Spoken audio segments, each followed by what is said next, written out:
అలాగే ఈ సందర్భంగా నేను రాష్ట్ర ప్రభుత్వానికి కూడా చెప్పదలుచుకున్నాం, డిమాండ్ చేయదలుచుకున్నాం. ఏదైతే మీరు చెప్పారో అది మేము డిమాండ్ కాదు, ఈ రాష్ట్ర వేదిక మీద ఉన్న ఎవరి డిమాండ్ అందరూ మాట్లాడిందే. మీరు చెప్పిన విషయం, ఉపాధ్యాయులు భావితరాన్ని తయారు చేయాల్సిన వారు బోధన వాటికేనే ఉండాలి. బోధనేతర సిబ్బందికి మద్యం దుకాణాల వద్దకి మేము ఉద్యోగులను ఉపాధ్యాయులను వాడమని మీరు ఏదైతే చెప్పారో దాని మీదే ఉండమని చెప్పి మేము రాష్ట్ర ప్రభుత్వానికి డిమాండ్ చేస్తున్నాం.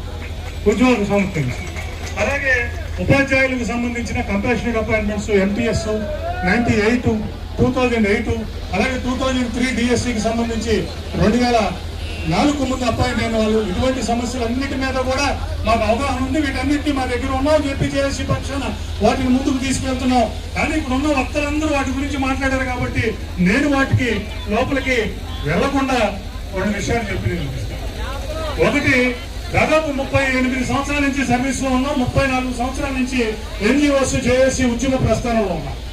ఫస్ట్ టైం ఈ 5-6 సంవత్సరాల నుంచి చూస్తున్నాం ఉద్యోగ ఉపాధ్యాయ కార్మిక pensioners is at cross roads.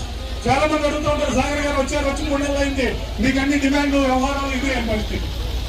నేను చెప్తున్నాను బాబు, మేము చూసిన 30 సంవత్సరాలు వేరు, ఇప్పుడున్న పరిస్థితి వేరు. మేము నడిపిన ప్రస్థానాలు వేరు, ఇప్పుడున్న పరిస్థితి వేరు. ఇవాళ సాగర్ గారు ముందుకెళ్ళాలంటే డిమాండ్స్ ఎక్కడ ఉన్నాయని అడుగుతున్నాను. మీ అందరూ కూడా ప్రశ్నిస్తున్నా, డిమాండ్స్ ఎక్కడ ఉన్నాయి? నేను రాగానే ఫస్ట్ టైం కోసం జీపీఎఫ్ అన్నగారు జీపీఎఫ్ రిలీజ్ చేయించండి. జీపీఎఫ్ మా డబ్బులు మన దగ్గరే ఉన్నాయి. వర్షాలు 30,000 కోట్ల రూపాయలు ప్రభుత్వం దగ్గర ఉంది. సంవత్సరానికి 1800 కోట్లు మనం కడుతున్నాం. జీపీఎఫ్ ప్రభుత్వాన్ని 500-600 కోట్లు అడుగుతున్నాం. అది డిమాండా? మనకు కావాల్సిన డబ్బులు మనం అడుగుతున్నాం. ఏపీజీలో 14,000 కోట్లు ప్రభుత్వం దగ్గర ఉంది. సంవత్సరానికి 1,400 కోట్లు మనం కడుతున్నాం. మనం నెలకి సంవత్సరానికి 400 కోట్లు మెచ్యూరిటీలో సరిపోతుంది అడుగుతున్నాం. అది డిమాండా? కాంట్రిబ్యూషన్ సిపిఎస్ కాంట్రిబ్యూషన్ మనం 10% మనం కడుతున్నాం. గవర్నమెంట్ మ్యాచింగ్ కాంట్రిబ్యూషన్ కడుతుంది. అయ్యా ఈ రెండింటినీ తీసుకెళ్లి పిఎఫ్ఐ అకౌంట్ ఏంటి, ప్లాన్ అకౌంట్ అంటున్నాం. అది డిమాండా?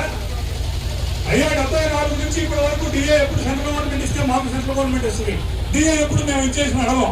మాకు ఈసారి డిఏ ఇవ్వండి అని మనం అడగాల్సిన పరిస్థితి వస్తుంది. ఇవి డిమాండ్ సార్? మీకు ఒక్క మాట చెప్తున్నాను, నేను 25 సంవత్సరాల క్రితం మీ దగ్గర ఉన్న కుర్రాయిలాగా నేను కూడా కుర్రాయి ఎన్జిఓ స్టేషన్ ఉన్నప్పుడు 14 డిమాండ్ల మీద అప్పుడు రమణయ్య గారు, సుబ్బారెడ్డి గారు అందరూ